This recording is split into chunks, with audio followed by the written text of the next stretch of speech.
Hello friends, मेरा नाम अखिल महाजन है। आज मैं आपको इस वीडियो के थ्रू अंडरस्टैंड कराऊंगा कि आपको कॉल ऑप्शन को कैसे यूज करना है ट्रेडिंग में। आपको कॉल ऑप्शन को बाय करना है या सेल करना है वो भी अंडरस्टैंड करेंगे।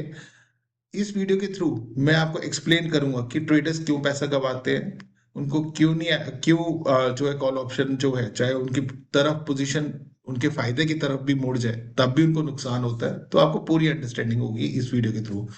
आपके सामने निफ्टी का चार्ट है। तो निफ्टी का चार्ट क्या बता रहा है? वो ये बता रहा है कि मार्केट जो है 26,000 पे हुआ करती थी, वहां से मार्केट में फॉल आया, 22,200 पे गई, वहां से मार्केट वापस उठी, 24,350 पे चली गई।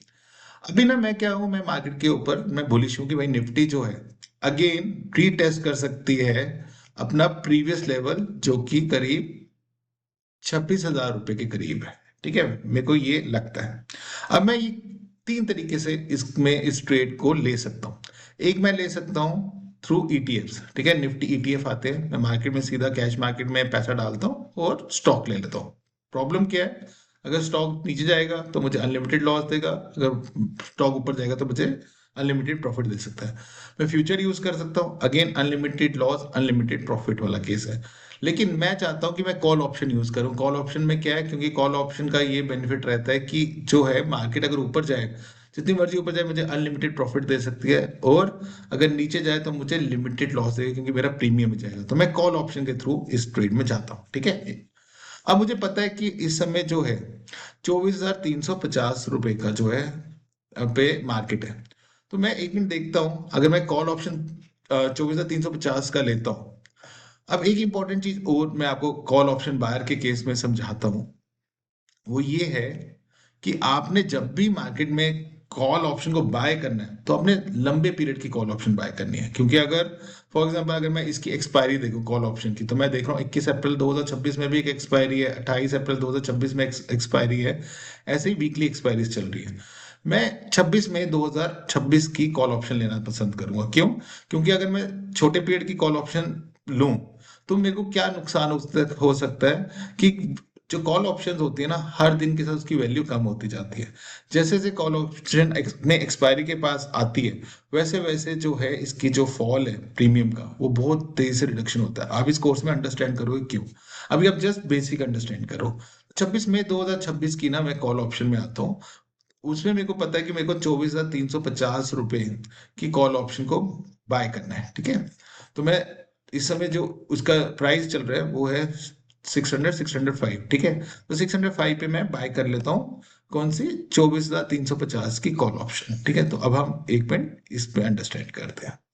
तो मैं क्या कह रहा हूँ, इस समय मार्केट जो है करंट मार्केट प्राइस 24,353 है। स्ट्राइक प्राइस जो है मैंने 24,350 का खरीदा है। इस समय उसका जो प्रीमियम है वो 605 का है, और अभी ऑलमोस्ट 1.5 महीना जो है अभी इसका टाइम पीरियड है एक्सपायरी होने का। अगर मैं इसका कॉन्सेप्ट अंडरस्टैंड करूंगी, मैंने अभी पीछे अपने कोर्स में पूरा समझाया कॉल ऑप्शन कैसे काम करता है। तो अगर मैं यहाँ देखूं, ठीक है, एनीथिंग कॉल ऑप्शन में अगर 24,350 से नीचे एक्सपायरी में रहेगा निफ्टी, तो मेरे को कॉल ऑप्शन से कोई बेनिफिट नहीं होगा। मेरा मैक्सिमम जो लॉस हो सकता है वो 605 रुपीज का हो सकता है पर निफ्टी। ठीक है, इसमें लॉट साइज होता है 65, तो इसको मल्टीप्लाई करना होता है 65 के साथ। ठीक है, वो आप लॉट साइज का मल्टीप्लाई होता है। तो ये इसका मैक्सिमम लॉस हो सकता है, ठीक है, निफ्टी का।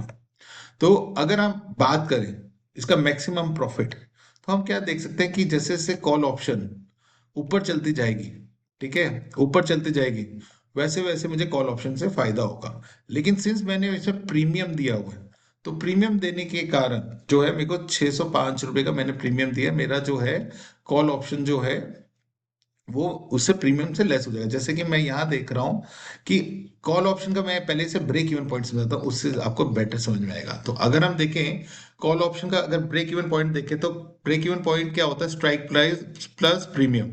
तो इसका स्ट्राइक प्राइस क्या ले रहा हूं मैं, 24,350, और इसका प्रीमियम कितना है, 605 रुपीज।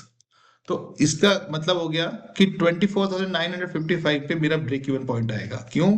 क्योंकि मेरे को स्ट्राइक प्राइस प्लस 605 रुपीज को ऐड करना है। इसका ये मतलब हो गया एनीथिंग अगर एक्सपायरी में निफ्टी 24,955 के नीचे रहती है, ठीक है, तो मुझे नुकसान ही है कॉल ऑप्शन में, क्योंकि मेरा प्रीमियम जो है मैं दे रहा हूं उसके कारण जो है मेरे को इम्पैक्ट आएगा, ठीक है।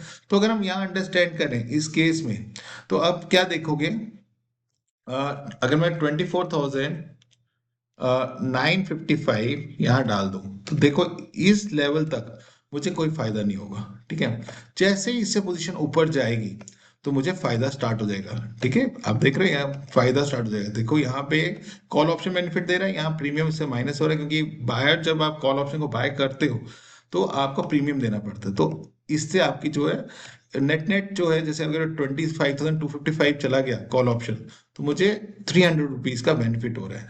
ऐसे ही अगर मैं एक एग्जांपल लूं, सपोज करो मैंने बोला था उस वीडियो में कि 26,000 के मैं एक्सपेक्टेशन कर रहा हूँ, ठीक है। तो 26,000 अगर हो जाए निफ्टी में, तो मैं देखूंगा मेरे को 1045 जो है पर निफ्टी का फायदा होगा। इसको हम लॉट साइज से मल्टीप्लाई करते हैं, ठीक है। लॉट साइज 65 होता है निफ्टी का, तो अगर 65 रुपीज से मल्टीप्लाई कर दिया जाए तो आप देखोगे 67,925 का बेनिफिट होगा अगर मार्केट में ये 26,000 हो जाएगा, ठीक है। अब एक इंपॉर्टेंट कॉन्सेप्ट है आपका, आई होप आपको समझ में आया होगा कि लोग प्रीम क्यों गवाते हैं, क्योंकि वो ये सोचते हैं मार्केट ऊपर जाएगी तो हमें फायदा होगा कॉल ऑप्शन के थ्रू। उनको ये भूल जाता है कि सिर्फ स्ट्राइक प्राइस इंपॉर्टेंट नहीं है, उसके अलावा जो उनका प्रीमियम है, क्या वो उससे ऊपर निफ्टी की पोजीशन जाएगी या नहीं जाएगी, या अंडरलाइंग एसेट की पोजीशन जाएगी या नहीं जाएगी, तो वो भी आपको देखना है। सबसे पहले आपको एक चीज पे नजर मारनी है, वो मारनी है आपने यहाँ पे, जब भी आप टेक्निकल देखो, हम टेक्निकल चार्ट के थ्रू पोजीशंस को लेते हैं, ठीक है। तो टेक्निकल चार्ट में आपने देखना है कि पहले तो देखना है कि इसका रेजिस्टेंस पॉइंट कहाँ आ रहा है, ठीक है। तो आप देखोगे यहाँ रेजिस्टेंस पॉइंट 26,000 है, अभी पोजीशन इतनी है, ठीक है। तो इसका मतलब अभी ऑलमोस्ट जो है 1700 पॉइंट जा सकती है मार्केट ऊपर, ठीक है। तो अगर 1700 पॉइंट ऊपर जा सकती है, प्रीमियम मैं 600 रुपए दे भी दूं, 1100 का प्रीमियम जो है मेरे पास रफली मेरे पास रहेगा, तो मेरे को फायदा होगा। सपोज करो यही पोजीशन, मैं कहता हूं ये रेजिस्टेंस जो है वो यहाँ पे है, कि कहाँ पे है, लेट से मैं बोलता हूँ 24,624 पे ही है, ठीक है। अब मेरे को कॉल ऑप्शन खरीदनी है या बेचनी है उसको डिसाइड करना है। तो नॉर्मली यहाँ ट्रेडर लोग गलत हो जाते हैं, वो कॉल ऑप्शन सोचते हैं कि मार्केट ऊपर जाएगी तो मैं फायदा ले लूंगा, लेकिन वो ये भूल जाते हैं कि रेजिस्टेंस बिल्कुल पास है, सिर्फ 300 पॉइंट ऊपर है। मतलब हमारा कॉल ऑप्शन का 24,350 में ले लूं, तो मेरे 300 पॉइंट ऊपर जो है रेजिस्टेंस खड़ी हुई है। तो हो सकता है यहाँ पे मार्केट रुक जाए और कॉल ऑप्शन जो है यहीं पे रुक जाएगा। और मेरे को ये पता है कि हर दिन जब आपका कॉल ऑप्शन में जो है हर दिन का इंपैक्ट आता है, टाइम वैल्यू ऑफ मनी इसको बोलते हैं। तो क्या होगा अगर आप सिर्फ 300 रुपए की रिकवरी कर पाओगे स्टॉक मार्केट में, क्योंकि क्योंकि यहाँ पे आप देख रहे हो 24,350 का जो है कॉल ऑप्शन है, 24,665 का मैं बोल रहा हूँ, तो करीब अगर आप देखो 315 रुपए तक की रिकवरी मेरे कॉल ऑप्शन के थ्रू आएगी। लेकिन मैंने प्रीमियम इसके बदले में दिया होगा 605, तो अगर 605 मैंने प्रीमियम दे दिया और 355 आएगा, तो नेट नेट तब भी मैं 300 रुपए के माइनस में ही रहूंगा।